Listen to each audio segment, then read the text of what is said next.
भगवान राम ने सबरी को मोक्ष प्रदान किया। बात भगवान राम के जन्म से पहले की है, जब भील आदिवासी कबीले के मुखिया अज के घर बेटी पैदा हुई थी। उसका एक नाम श्रमणा और दूसरा नाम सबरी रखा गया। सबरी की माँ इंदुमती उसे खूब प्यार करती थी। बचपन से ही सबरी पशु पक्षियों की भाषा समझकर उनसे बातें करती और जब सबरी की माँ उसे देखती तो कुछ समझ नहीं पाती थी। कुछ समय बाद एक पंडित ने सबरी के परिवार को बताया कि वो आगे चलकर सन्यासी बन सकती है। इस बात का पता चलते ही सबरी के पिता ने उसका रिश्ता तय कर दिया। जैसे ही शादी का दिन नजदीक आया, सबरी के घर वालों ने खूब सारी बकरियां और अन्य जानवर घर के पास लाकर बांध दिए। एक दिन सबरी की माँ जब उसके बाल बना रही थी तो उसने माँ से पूछा, इतने सारे जानवर हमारे घर क्यों लाए गए हैं?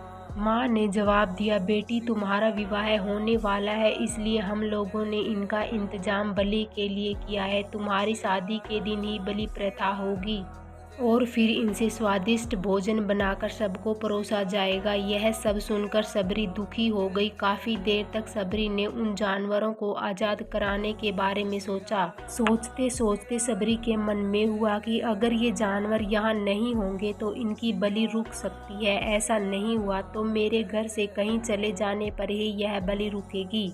जब मैं ही नहीं रहूंगी तब न विवाह होगा और न ही बलि प्रथा। इससे मासूम जानवर बच जाएंगे। इसी सोच के साथ जानवरों को रखी गई जगह पर सबरी पहुंची। उसने सोचा कि इन्हें खोल देती हूँ, लेकिन ऐसा नहीं कर पाई। इसके बाद सबरी जंगल की तरफ भागने लगी। भागते भागते सबरी ऋषिमुख पर्वत पहुँच गई। वहाँ करीब 10,000 ऋषि रहा करते थे। सबरी को लगा कि वो भी इसी जंगल में इस तरह ऋषि मुनियों की सेवा करके अपना जीवन जी लेगी। वो चुपचाप उसी जंगल में एक हिस्से में किसी तरह से रहने लगी। सबरी रोजाना ऋषि मुनियों की झोपड़ियों के आगे झाड़ू निकालती और हवन के लिए लकड़ियां भी लाकर रख देती। ऋषि मुनियों को समझ नहीं आ रहा था कि जंगल में उनके काम अपने आप कैसे हो रहे हैं। एक दिन सबरी को किसी ऋषि ने देख लिया। उसे देखते ही उसका परिचय पूछा। जैसे ही सबरी ने बताया कि वो भील आदिवासी परिवार से संबंध रखती है तो उसे ऋषियों ने खूब डांट लगाई। सबरी को इस बात का बिल्कुल भी पता नहीं था कि उसकी जाति छोटी है और उसे ऋषियों द्वारा जाति की वजह अपमान सहन करना पड़ेगा। इतना सब होने के बाद भी सबरी हर ऋषि मुनि के दरवाजे पहुंचती है और उनके आंगन में झाड़ू लगाकर उनसे गुरु दीक्षा देने के लिए कहती है। हर कोई सबरी को उसकी जाति की वजह से अपने आश्रम से भगा देता है। ऐसा होते होते काफी समय बीत गया। उसके बाद सबरी मतंग ऋषि की कुटिया में पहुंची। वहां पहुंचकर मतंग ऋषि को सबरी ने बताया कि वो उनसे गुरु दीक्षा लेना चाहती है। उन्होंने खुशी खुशी उसे अपने गुरुकुल में रहने दिया और भगवान से जुड़ा ज्ञान देते रहे। सबरी ने भी अपने गुरु मतंग ऋषि की सेवा करने में कोई कसर नहीं छोड़ी।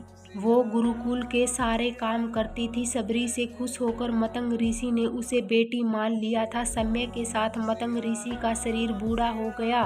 उन्होंने एक दिन सबरी को अपने पास बुलाया और कहा, बेटी मैं अपना देह त्यागना चाह रहा हूँ। बहुत साल हो गए हैं इस शरीर में रहते रहते। सबरी ने दुखी मन से कहा, आपके ही सहारे मैं इस जंगल में रह पाई हूँ। आप ही चले जाएंगे तो मैं जीकर क्या करूँगी। आप अपने संग मुझे भी ले जाइए, मैं भी देह त्याग दूंगी।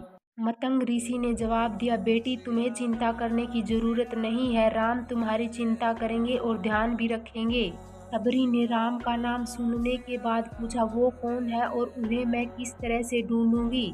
मतंग ऋषि ने बताया, राम कोई और नहीं भगवान है। वो तुम्हें सारे अच्छे कर्मों का फल देंगे। तुम्हें उन्हें ढूंढने की कोई जरूरत नहीं है। वो एक दिन खुद तुम्हें खोजते हुए उस कुटिया में आएंगे और तुम्हें उनके हाथों ही मोक्ष मिलेगा। तब तक तुम इसी आश्रम में रहो। इतना कहते ही मतंग ऋषि ने अपना शरीर त्याग दिया। सबरी के मन में मतंग ऋषि के जाने के बाद से एक ही बात थी कि भगवान राम स्वयं उससे मिलने आएंगे। वो रोज भगवान राम से मिलने के लिए बाग से अच्छे अच्छे फूल लाकर पूरा आश्रम सजाती और भगवान के लिए बेर तोड़ कर लाती। भगवान के लिए बेर चुनते हुए सबरी उन्हें चख लेती थी ताकि भगवान वो सिर्फ मीठे बेर ही दें। रोजाना सबरी इसी तरह भगवान के दर्शन की आस में फूल और बेर इकट्ठा करती रहती। इस तरह इंतजार में कई साल बीत गए। सबरी का शरीर एकदम वृद्ध हो गया। एक दिन आश्रम के पास के ही तालाब में सबरी पानी लेने के लिए गई। तभी पास के ही एक ऋषि ने उसे अछूत कहते हुए वहां से भागने के लिए कहा और एक पत्थर भी मार दिया। वो पत्थर जब सबरी को लगा तो उसे चोट लगी और खून बहने लगा। बहते हुए खून की एक बूंद उसी तालाब के पानी में गिर गई। तभी पूरा तालाब का पानी खून में बदल गया। ये सब होता देखकर ऋषि ने सबरी को ही डांटा और कहा कि पापिन, तुम्हारी वजह से पूरा पानी खराब हो गया। रोज ऋषि उस पानी को साफ करने के लिए अपनी कई तरह की विधियों का इस्तेमाल करते। कई सारे जतन करने के बाद भी कुछ नहीं हुआ। फिर उन्होंने गंगा जैसी कई पवित्र नदियों का जल भी उस तालाब में डाला, फिर भी तालाब का पानी साफ नहीं हो पाया और वो खून जैसा ही रहा।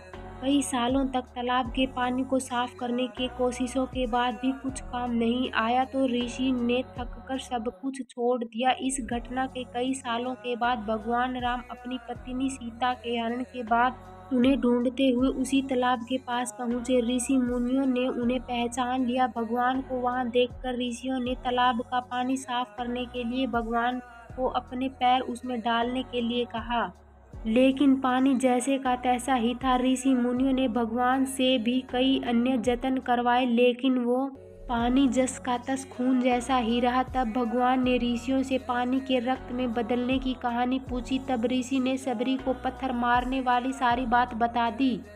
उसके बाद कहा कि वो महिला ही अपवित्र है, छोटी जात की है, इसलिए ये सब हुआ है। उसी वक्त भगवान राम ने कहा, ये सब आप लोगों के खराब वचनों से हुआ है। सबरी को इस तरह के शब्द बोलकर आप लोगों ने उसे नहीं बल्कि मेरे दिल को घायल किया है। इसी घायल दिल के रक्त का प्रतीक यह तालाब का लाल पानी है।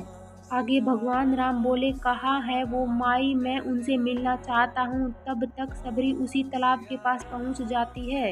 इस दौरान सबरी के पैर की ठोकर लगती है और कुछ धूल उस तालाब में गिर जाती है। तभी सारा पानी साफ हो जाता है। भगवान सबसे कहते हैं कि देखिए, आप लोगों ने क्या कुछ नहीं किया, लेकिन पानी साफ नहीं हो पाया। अभी सिर्फ इनके पैर की थोड़ी सी धूल ने ही तालाब का पानी साफ कर दिया। भगवान राम को सबरी पहचान चुकी थी। उन्हें प्रणाम करके सबरी ने कहा, भगवान आप मेरे साथ कुटिया में चलिए। भगवान भी खुशी खुशी सबरी के साथ चल पड़े। फूलों से सबरी ने भगवान राम का स्वागत किया। वो सीधे बेर तोड़ने के लिए भाग गई और चख चख कर उनके लिए बेर लेकर आई। उन्होंने बड़े ही प्यार से भगवान राम और उनके भाई लक्ष्मण को बेर दिए। भगवान राम ने भी उतने ही प्यार से उन बेर को खाना शुरू किया। तभी बेर देखकर मुंह बनाते हुए लक्ष्मण ने कहा, भैया ये बेर झूठे हैं, इन्हें आप कैसे खा सकते हैं। भगवान ने जवाब दिया, लक्ष्मण ये झूठे नहीं बल्कि बहुत मीठे हैं। सबरी माई हम सबके लिए ये बहुत प्यार से तोड़कर लाई है। इतना कहकर भगवान राम प्यार से उन बेर को खाने लगे। भगवान ने जाते हुए सबरी माई से कहा, आप मुझसे जो चाहे वो मांग सकती हैं। सबरी ने उन्हें कहा, मतंग ऋषि के कहने पर मैं आज तक सिर्फ आपके दर्शन करने के लिए जी रही थी। अब आप मुझे मोक्ष प्रदान कीजिए। मैं अपना शरीर आपके सामने ही त्याग दूंगी। उसी वक्त सबरी ने अपना शरीर त्याग दिया। भगवान राम ने अपने हाथों से उनका अंतिम संस्कार किया और सीता माँ की खोज में आगे बढ़ गए। इस तरह से ऋषि मतंग की बात सच साबित हुई और सबरी को भगवान राम के दर्शन भी हुए। तभी से भगवान राम को सबरी के राम भी कहा जाने लगा। यह कहानी हमें सिखाती है कि सच्ची श्रद्धा हो तो भगवान के दर्शन जरूर होते हैं। कहानी अच्छी लगी तो कृपया लाइक और चैनल को सब्सक्राइब जरूर करें।